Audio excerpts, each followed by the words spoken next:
Yeah, I knew it was gonna be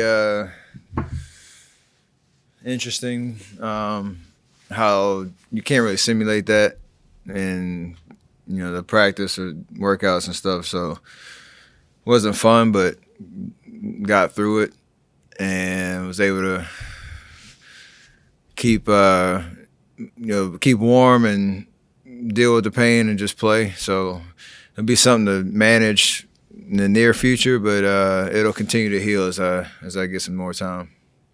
Have they told you, or is there like a timeline you expect for it to not be bothering you on falls? Nah, because it's such an unorthodox type of fall, landing on that stair like I did, that probably not anytime soon. But I should be good to keep playing. What changes for you the most because of the injury? Just dealing with pain. That's it. Try to turn it off and just focus on the game. The charge I took was it was a good play, and I try to brace myself. That's the one that you don't want to second guess moves or decisions that on either end of the floor, because you're trying to avoid pain. That you kind of just have to deal with it. So that was my mindset coming back.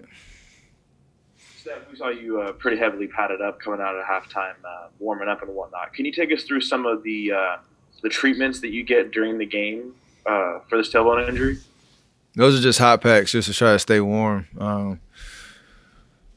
And you see a lot of guys' knees, quads, my tailbone, backs. Everybody's got different kind of, injuries or little nicks that they're dealing with. But you just try to stay warm, get some soft tissue treatment on it at halftime, just to relieve some of the tension. And really, if you're going to play, you got to just play and then deal with it afterwards. Steph, Kylan with Cron 4, how good did it feel just to get back on track with a win tonight? And did you feel like there was a different energy amongst the guys in the last couple of games where you've mentioned people kind of seem to get deflated a little bit?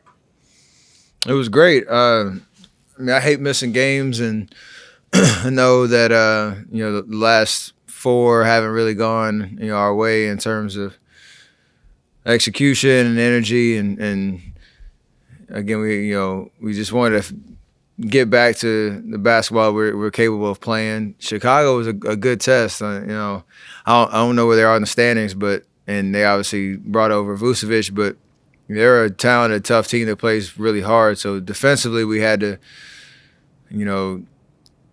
weather the storm in the first half, because they were making shots and putting some pressure on us, but we were engaged, and you can see even Draymond, call it Logo Green now. He might have a new nickname, but the way he was pushing the ball, the way he was impacting on the defensive end like he always does, knocking down threes.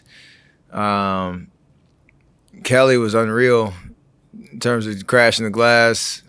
Those hustle plays that really helped us. Wiggs made some big shots. Bayes off the bench. Everybody really contributed.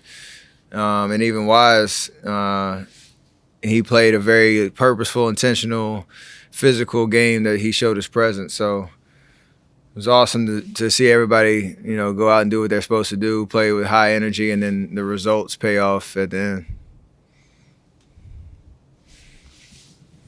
Steph, you talk about crashing the glass. There was a moment there midway through the third quarter where James was really fighting for a rebound, kind of tapped it back to you, and kind of gave him like almost a nod of approval. What was that? And you mentioned the energy. How do you think his body language energy has been as of late? I mean, it's tough for a rookie, especially during this season, and all that he's kind of been through with health and safety protocols, and his wrist injury. He's never really gotten good momentum, and then earlier in the season he wasn't playing as much, so his confidence has suffered a little bit because of that. And I think a big part of what we're trying to do and what he's trying to do is not is to fall in love with the process of how he's going to get better and how he's going to, impact games now and in the future, and not so much worry about the end results. And that's hard to do because we're all sometimes results driven, and you can kind of ride that emotional roller coaster. But for him, that's why I want to compliment him tonight, because he had 12 and 5 and 4 fouls and 4 blocks, but I feel like that was one of his better games of the year in terms of what he was trying to do on the floor and his aggressiveness and his energy and his kind of instincts were coming out. And so that rebound was just him being physical and trying to go after the ball and, claiming it. And that for me is a good sign of what he's, how he's going to help us now. And we need some more of that. Steph, coming into this game, your mindset set on coming out being very aggressive, or were you just thinking of staying in the flow of things and seeing how things go? It was being aggressive, and especially knowing how Chicago is probably going to guard with their lineup. There's going to be a lot more pick and rolls, and obviously with me and James and Draymond at the top, trying to develop, get our chemistry back there, and that was a good set for us. And then, the rest of it was just kind of taking the game as it comes. It was nice to have. I missed the first layup and got a good backdoor cut pass from Draymond. I made my next shot, so it was nice to just feel that rhythm from the get go and take advantage of it. Stephen, when you watch James at age 19, and if you ever think back to when you were 19, and what would you be doing, and consider what he's doing and how good it is? Oh, 1,000%. I was searching for frat parties at Davidson right about now. We would just lost to Buffalo lost to Maryland in Buffalo in the NCAA tournament, and around this time, 2007, I was doing a lot of different things. So this is a amazing opportunity. Obviously, it's a big responsibility. This is the beginning of a long, long career for him, and he's got to just embrace the process of what it means to establish yourself as an NBA player. Does that make it easier for you guys as veterans to live through the downs that come with the ups? For sure, it's part of the journey. I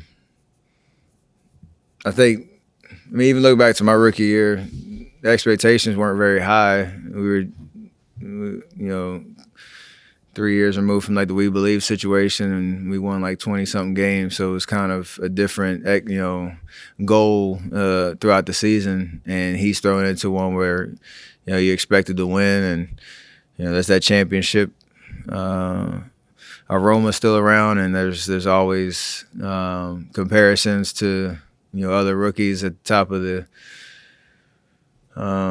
the list. So there's a lot thrown at him, and he's handling it well. And the fact that he shows his emotion like he does, it means he cares. You just have to be able to kind of harness it a little bit, to be more productive out there. Steph, you brought up the Believe team right there briefly.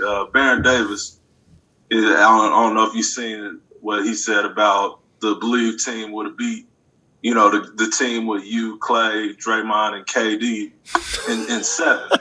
Well, if that was simulated, how do you think that would go?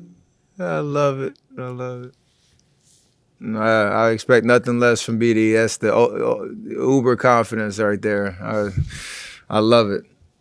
That's one of the ones I wish we could actually make happen. But BD was nice, though. Don't get me wrong. BD was nice. But I don't know if he probably wouldn't be a good GM if he thinks that.